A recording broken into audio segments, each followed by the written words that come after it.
Hello, hello, and a massive heartfelt welcome to day 7 of our 60 Days Spoken English podcast. Wow.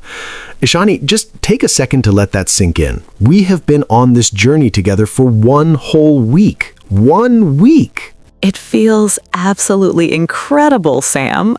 Honestly, to everyone listening, if you have made it from day 1 to day 7 without skipping, you are already in the top 1% of learners.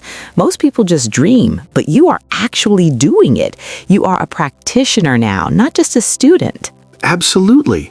Think about everything we've covered. Introductions, restaurant etiquette, thinking in English, office talk, interview skills, and hobbies. I can almost feel the confidence growing through the screen. You are actively changing your life one word at a time. Today is a very special milestone episode. We're going to talk about the engine that keeps your fluency running, building a daily speaking habit.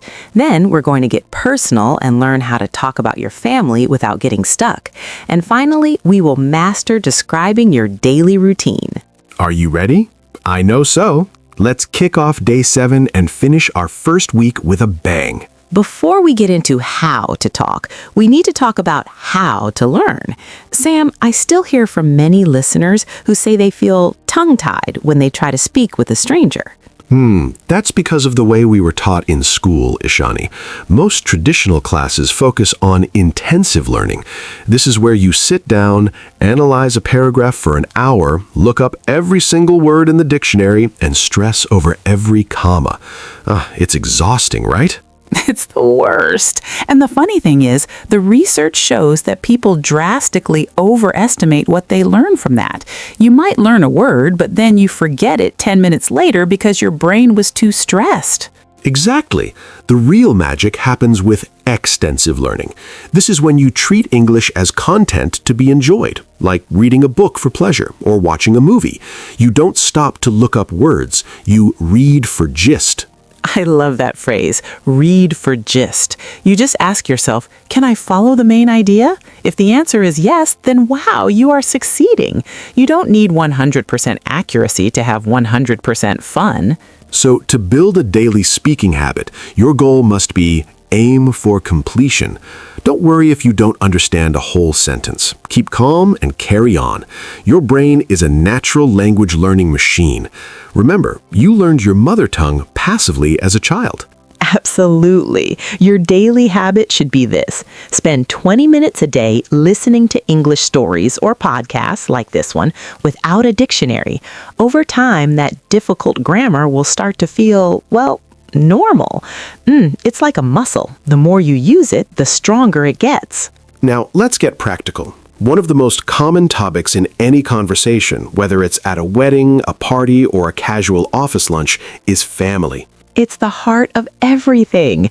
In our study sources, we see a great example of family talk about a surprise birthday party for an Aunt Mary. Patty says, "I'm really excited for Aunt Mary's surprise birthday party this afternoon." Notice the emphasis on really. When you talk about family events, use that emotion. Don't be a robot. Susan then asks, how old is she? Here is where many learners get confused. Ordinal numbers. Patty says she'll be 55 on May 14th, but in English, we often say the 14th. Wait, did you catch that? We use TH for most numbers, 4th, 5th, 14th. But don't forget the exceptions, 1st, 2nd, and 3rd. You wouldn't say May 3, you say May 3rd. It takes a bit of practice, but it sounds so much more natural. And listen to how Susan talks about her own mom. She says she's going to be 57. But in natural speech, Sam, what does that usually sound like? It sounds like gonna. She's gonna be 57. Using gonna or wanna for want to makes you sound much more relaxed. If you say she is going to be, it's fine, but she's gonna be sounds like you've been living in London or New York for years. Wow, such a small shift in sound. When you talk about your family, use simple structures like I have a brother who lives in Mumbai or I'm visiting my parents this weekend. And what if someone gives you a compliment about your family? Like, your daughter is so talented. You have two choices. You can accept it by saying, "That's very kind of you." Or if you're feeling a bit shy, you can downplay it by saying, "Oh, she's just a normal kid." Family talk is also a great place to practice empathy phrases. If a friend tells you their relative is sick, don't just stay silent. Say, "Oh no," or "I know how you feel." It shows you aren't just a speaker, you're a human being who cares. Absolutely.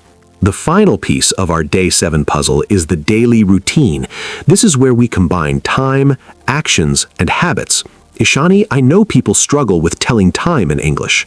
They do. Let's look at our sources. Natasha is worried about being late, and Tony tells her, "It's 7:15. We're on time. Don't panic." 7:15. That's a classic way to say 7:15. You could also say 7:15 or 15 past 7. If it's 7:30, you can say 7:30 or 7:30. 7:30. It sounds very elegant. Now, when describing your routine, you'll often talk about rush hour. This is that crazy time in the morning and evening when everyone is on the road. You might say, "I usually leave for work at 8, but I try to beat the rush hour." Beating the rush hour is a national sport in India. Also, use the word just to talk about recent actions. For example, "I just finished breakfast," or "the bus just left."